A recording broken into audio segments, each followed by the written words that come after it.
ఎప్పటికప్పుడు తాజా వార్తలు అందిస్తున్న N1 studio 24/7. Welcome to N1 studio news. బులెటిన్ల ముందుగా హెడ్లైన్స్.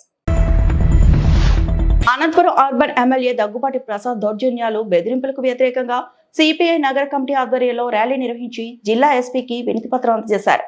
కూటమి ప్రభుత్వం వచ్చాక అనంతపురం నగరంలో ముంబై మాఫియా తరహాలో భూ కబ్జాలు, పర్సంటేజీల కోసం బెదిరింపులు, మాట వినని వారిపై భౌతిక దాడులకు దిగబడుతున్న ఎమ్మెల్యే దగ్గుపాటి ప్రసాద్ పై క్రిమినల్ కేసులు నమోదు చేసి జిల్లా ఎస్పీ జిల్లా నుండి బహిష్కరించాలని డిమాండ్ చేశారు.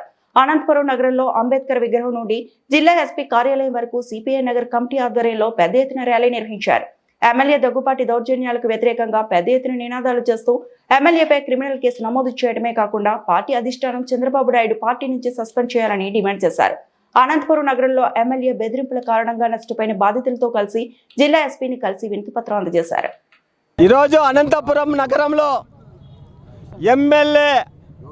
అర్బన్ ఎమ్మెల్యే దగ్గుపాటి వెంకటేశ్వరరావు, వారి అనుచులు గంగారాం, వారి బ్యాచ్ ఈరోజు అనంతపురం నగరంలో 20 నెలలుగా సాగిస్తున్నటువంటి భూదందాలు, దౌర్జన్యాలకు వ్యతిరేకంగా ఈరోజు కొంతమంది బాధితుల సమక్షంలో మరి ఎస్పీ గారికి ధర్నా చేసి మెమరాండం ఇవ్వాలని, ఈరోజు ఆ బాధితుల భూ కబ్జాదారులపైన చట్టరీత్యా చర్యలు తీసుకోవాలని ఈరోజు సిపిఐ పార్టీ ఈరోజు అంబేద్కర్ విగ్రహం నుంచి ర్యాలీ నిర్వహించడం జరుగుతోంది.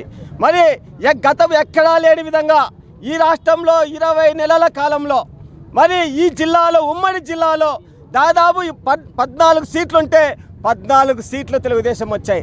2 పార్లమెంటు సీట్లుంటే 2 పార్లమెంటు సీట్లు వచ్చాయి. మరి ఇంత మెజార్టీతో ఈ జిల్లాలో కూటమి ప్రభుత్వాన్ని గెలిపిస్తే రాష్ట్రంలో ఎక్కడా లేని విధంగా మన అనంతపురం అర్బన్ ఎమ్మెల్యే 30 కోట్లు మేము పార్టీకి ఇచ్చాము, 30-40 కోట్లు మేము ఓట్లకు ఖర్చు పెట్టాము, ఓట్లకు డబ్బులు ఇచ్చి గెలిపించుకున్నాము, మేము ఒక 500 కోట్లు 1000 కోట్లు సంపాదించుకోవాలని ఈయన ప్రతి నెల నుంచే స్టార్ట్ చేశాడు. మొదటి నెల నుంచే అలెగ్జాండర్ ఓటల మీద పడ్డాడు, మాకు పెట్టిన డైలీ సూట్లు కావాలని. అదేవిధంగా అనంతపురం నగరంలో వాళ్ళకి తెలుగుదేశం పార్టీకి సంబంధించినటువంటి బ్రాందీ షాపులు వచ్చినా దౌర్జన్యంగా నాకే కావాలన్నాడు. మరి బ్రాందీ షాపులు, లిక్కర్ షాపుల్లో తేడాలు వస్తే చంపుతామని వాళ్ళకి సంబంధించిన లీడర్లకే వెదవాడిచ్చాడు. అదేవిధంగా ఆస్ట్రా హాస్పిటల్ డబుల్ రిజిస్టర్ చేసి తాళాలేసి దౌర్జన్యం చేశాడు. అదేవిధంగా బ్రాహ్మణ్